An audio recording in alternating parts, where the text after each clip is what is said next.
Here I am again. Happy St. Patrick's Day. I'm making Irish soda bread. I put all the ingredients together. I've kneaded it on my breadboard. Now this was a breadboard that was my grandmother's. So this breadboard is way over 100 years old, and I'm using it to make my Irish soda bread. So I've kneaded it. I'm going to put it in the skillet right now, and then it's going to bake really nice. A little sticky, but that's okay.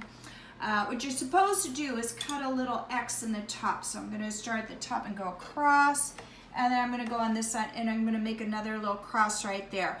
And then hopefully, if I follow the instructions nicely, it's going to turn out really nice for us for a little bit of a St. Patrick's Day treat. I'm going to put it in the oven. I'm going to let it bake for a bit. Now this is Irish soda bread. It doesn't have any yeast, but it had the baking soda and the, I'm going to set it for time, hold on, for 45 minutes. So it has the baking soda and the buttermilk, and that's going to make it rise and become like a bread, like if you've seen bread at the grocery store. Now I just wash my hands really good, make sure there's no germs. But you know, as I was making this bread, it reminded me of another Irish story. This one is not a leprechaun story. This one's about giants, and it's really fun. So let me wipe my hands a little bit, and I'm going to read you the story of Finn McCool, the giant of Knockmany Hill, again by Tommy DePola. And here we go. Finn McCool, the giant of Knockmany Hill, retold, so another Irish folk tale that's retold over and over again, and illustrated by Tommy DePola. In olden times, when Ireland's glens and woods were still filled with fairies and leprechauns, giants too lived on that fair Emerald Isle. Sometimes they called Ireland Emerald Isle because it's so green. One of the finest of those big folk was Finn McCool, who was wed to the lovely great lass Una. They made their home on the top of Knockmany Hill. So these two are giants. Now, as any good giant, Finn McCool had his work to do, so he was often away from home. Lovely Una didn't seem to mind, for there was plenty to keep her own hands busy, spinning, knitting, and even giving a pretty touch to their great house. Life was very pleasant indeed.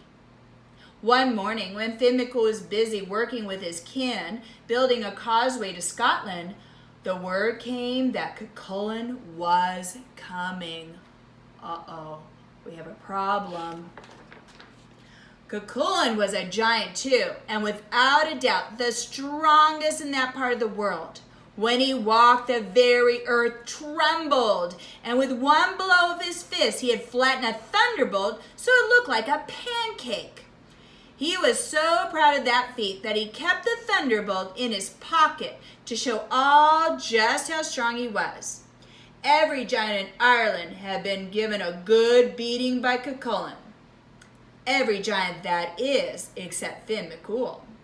And Cuchulainn swore by the green that he would never rest day or night, winter or summer, until Finn McCool was added to his list. Oh, what a terrible guy.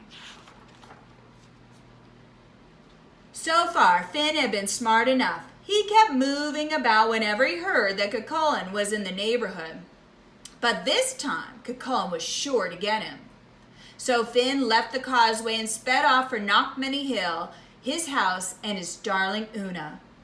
"Finn, me love," said Una, greeting him at the door, "what brings you home so early from your work?" "The chance to get a sight of you, my sweet thing," said Finn. Since he was as honest as the summer day is long, he added, "and to keep out of the way of Cuchulainn. He's after me." Oh dear.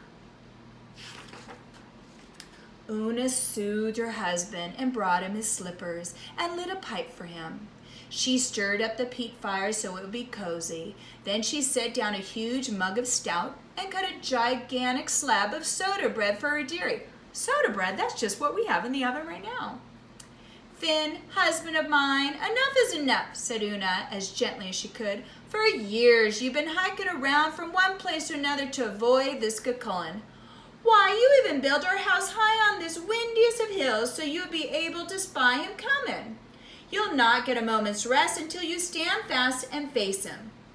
Aye, I'll be getting plenty of rest if I stand fast and he knocks me down. I don't have the heart to face a man who can make a young earthquake just with his walk and who carries around a flattened thunderbolt in his pocket just to prove his strength. At that, Knockmany Hill gave a little dance. "Oh, he's coming," said Finn, his face turning a fine shade of pale green. Now hush, said Una, and give me time to think. Do you worry that I won't do all I can to help you settle this matter once and for all? Una then worked a charm the fairies had taught her. She took 9 woolen threads, each a different color, and braided them into 3 braids. She put one around her right arm, one circling her heart, and the third around her right ankle. Now, nothing she did could fail. Next, she sent around to all the neighbors to borrow 1 and 20 iron frying pans. Ooh, that's like the frying pan I put in the oven. She hid them in 1 and 20 loaves of bread that she baked on the fire in the usual way. She set them in the cupboard with some bread she had baked the day before. Then she took a pot of milk and made it into a fresh, wet cheese and put it along with some white stones at the foot of the cradle she had made up. Now, my darling, she said, handing Finn some baby clothes, put these on and do everything just as I'm about to tell you. And remember, she said at the last, Cuchulainn's strength lies in the brass finger he has on his right hand. Now quick, into the cradle, because I hear that man mountain at the door. I think he's going to look kind of silly with those baby clothes on, don't you? Well, we'll see. All right, woman, bellowed the giant at the door. Where's that coward Finn McCool that I've been chasing after all this time? Well, well, said Una with her sweetest smile. Now, isn't that a shame? Finn was off working on the causeway when some important family affair called him away, but he'll be home by tea time, so why don't you just come right in and sit down? Poor Finn trembled in the cradle.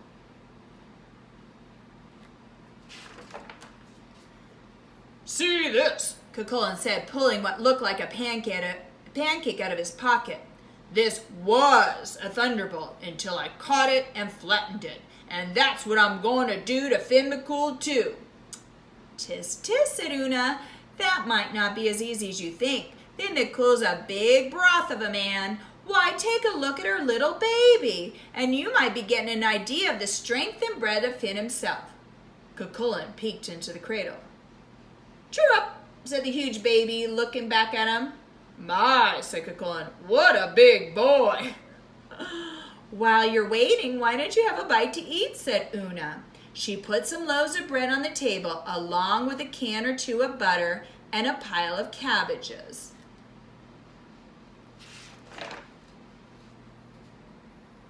Cuchulainn, who was as much a glutton as he was a bully, a glutton is someone who eats like way too much, popped a loaf into his mouth and took a huge bite, right down on one of the frying pans.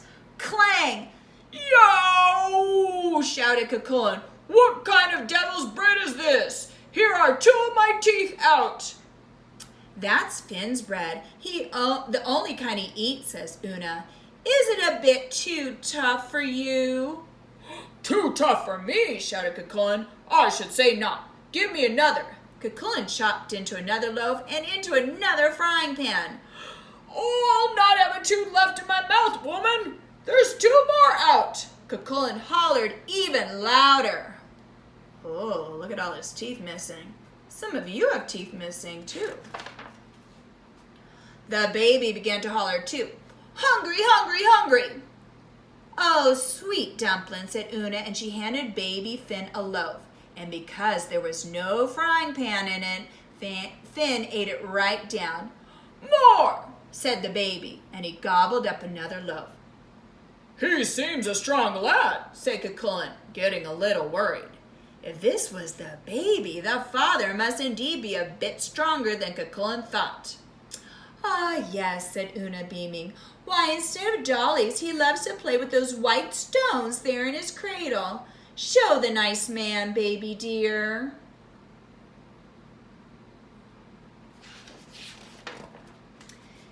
Finn did as he was told. He picked up a stone that was really the cheese and squeezed all the water out of it and popped it into his mouth and ate it down.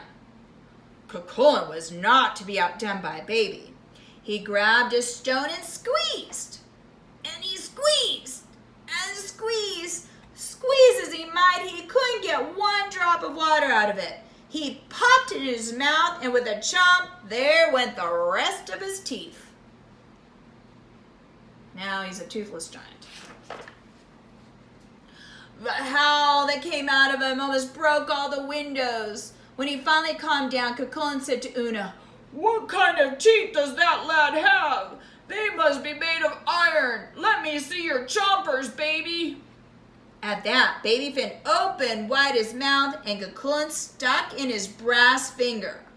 The very brass finger that was the secret of his strength. See right there? Oh, what do you think's gonna happen? What is he gonna do to that finger? All right, tell somebody. All right, got it? Okay. With a strong bite, Finn McCool bit the brass finger right off. Then Finn limped up and began to pound the daylights out of poor weak Cucullin. That was that. Out the door went Cucullin, never to bother anyone, let alone Finn McCool again. "Tea's ready, my love," said Una, and Finn McCool sat down with the best giant wife in the whole world, and they lived a long, happy life. The end. Well, I hope you enjoyed it. So we'll come back to you with another video. How about one more book after we see how our soda bread turns out. I hope it's delicious. Bye-bye now.